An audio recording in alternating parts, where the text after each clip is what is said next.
ನಮಸ್ಕಾರ ಸ್ನೇಹಿತರೆ, ಆಶಾ kitchen YouTube ಚಾನಲ್ಗೆ ನಿಮಗೆಲ್ಲರಿಗೂ ಹಾರ್ದಿಕ ಸ್ವಾಗತ. ಇಂದು ಮೋಟು ಪತ್ಲು ಸ್ಟೈಲ್ನ ರೆಸಿಪಿ ಮಾಡೋಣ. ವಿಡಿಯೋ ಇಷ್ಟವಾದ ಬದನೆಕಾಯಿ ಕರಿ. ನಮಸ್ಕಾರ ಎಲ್ಲರಿಗೂ, ವೆಲ್ಕಮ್ ಟು ಮೈ ಕಿಚನ್. ಇವತ್ತಿನ ವ್ಲಾಗ್ ಏನಂದರೆ, ಬೆಳಗ್ಗೆನೇ ಎದ್ದು ಪೂಜೆ ಮಾಡಿ ಫ್ರಿಜ್ ಓಪನ್ ಮಾಡಿದ್ರೆ ಬದನೆಕಾಯಿ ಇತ್ತು. ಸೊ ಬದನೆಕಾಯಿ ಕರಿ ಮಾಡೋಣ ಅಂತ ಹೇಳ್ಬಿಟ್ಟು ಸಿಂಪಲಾಗಿ ಮಾಡೋಣ, ಟೇಸ್ಟಿಯಾಗಿ ಮಾಡೋಣ. ಫಸ್ಟ್ ಎಣ್ಣೆ ಹಾಕ್ಕೊಂಡು ಸಾಸಿವೆ ಕರಿಬೇವು ಹಾಕ್ಕೊಂಡು ಚೆನ್ನಾಗಿ ಫ್ರೈ ಮಾಡಿಕೊಂಡು ಒಂದು ಈರುಳ್ಳಿ ಹಾಕ್ಬಿಟ್ಟು ಅದಕ್ಕೆ ಅರಿಶಿಣದ ಪುಡಿ, ಖಾರದ ಪುಡಿ ಆ್ಯಂಡ್ ಸಾಂಬಾರು ಪುಡಿ ಹಾಕ್ಬಿಟ್ಟು ಸ್ವಲ್ಪ ಫ್ರೈ ಮಾಡ್ಕೊಳ್ಬೇಕು. ಚೆನ್ನಾಗಿ ಫ್ರೈ ಮಾಡ್ಕೊಳ್ತಾ ಅದಕ್ಕೆ ಬದನೆಕಾಯಿ ಒಂದು 4 ಬದನೆಕಾಯಿ ಹಾಕ್ಕೊಳ್ಬೇಕು. ಅದನ್ನ ಕಟ್ ಮಾಡಿ ಹಾಕ್ಕೊಳ್ಬೇಕು. ಹಾಕ್ಕೊಂಡು ಅದನ್ನ ಒಂದು 2 ಮಿನಿಟ್ಸ್ ಚೆನ್ನಾಗಿ ಫ್ರೈ ಮಾಡ್ಕೊತಾ ಇದ್ದರೆ ಅದ್ರಲ್ಲಿ ಸ್ವಲ್ಪ ಆಯಿಲ್ ಬಿಡುತ್ತೆ. ಅಷ್ಟರಲ್ಲಿ ಒಂದು 2 ಟೊಮೊಟೊ ಸಾಕು, ಮೀಡಿಯಮ್ ಸೈಜ್ ಒಂದು 2 ಟೊಮೊಟೊ ಕಟ್ ಮಾಡಿ ಇಟ್ಕೊಂಡಿರಬೇಕು.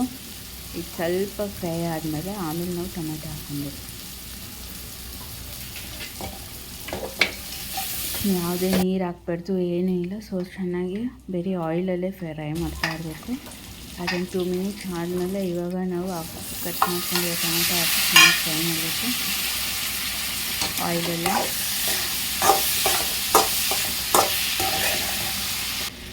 ಆಮೇಲೆ ಸ್ವಲ್ಪ ಸಾಲ್ಟ್ ಹಾಕಿ ಚೆನ್ನಾಗಿ ಫ್ರೈ ಮಾಡ್ಕೊಂಡ್ರೆ ಬೇಗ ಸ್ವಲ್ಪ ಟೊಮೆಟೊ ಎಲ್ಲ ಚೆನ್ನಾಗಿ ಗ್ರೇವಿ ಥರ ಇದಾಗುತ್ತೆ.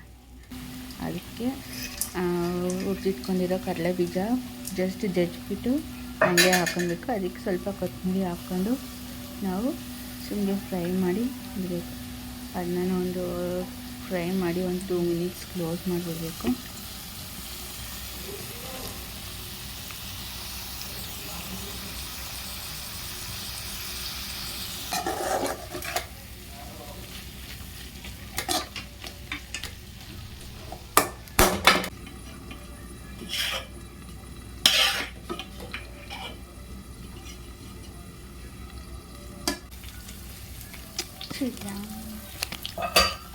ಅದಾದಮೇಲೆ 5 ಮಿನಿಟ್ಸ್ ಕ್ಲೋಸ್ ಮಾಡಿ ಓಪನ್ ಮಾಡಿದ್ರೆ ಬಿಸಿ ಬಿಸಿಯಾಗಿರೋ ಬದನೆಕಾಯಿ ಗೊಜ್ಜು ರೆಡಿ.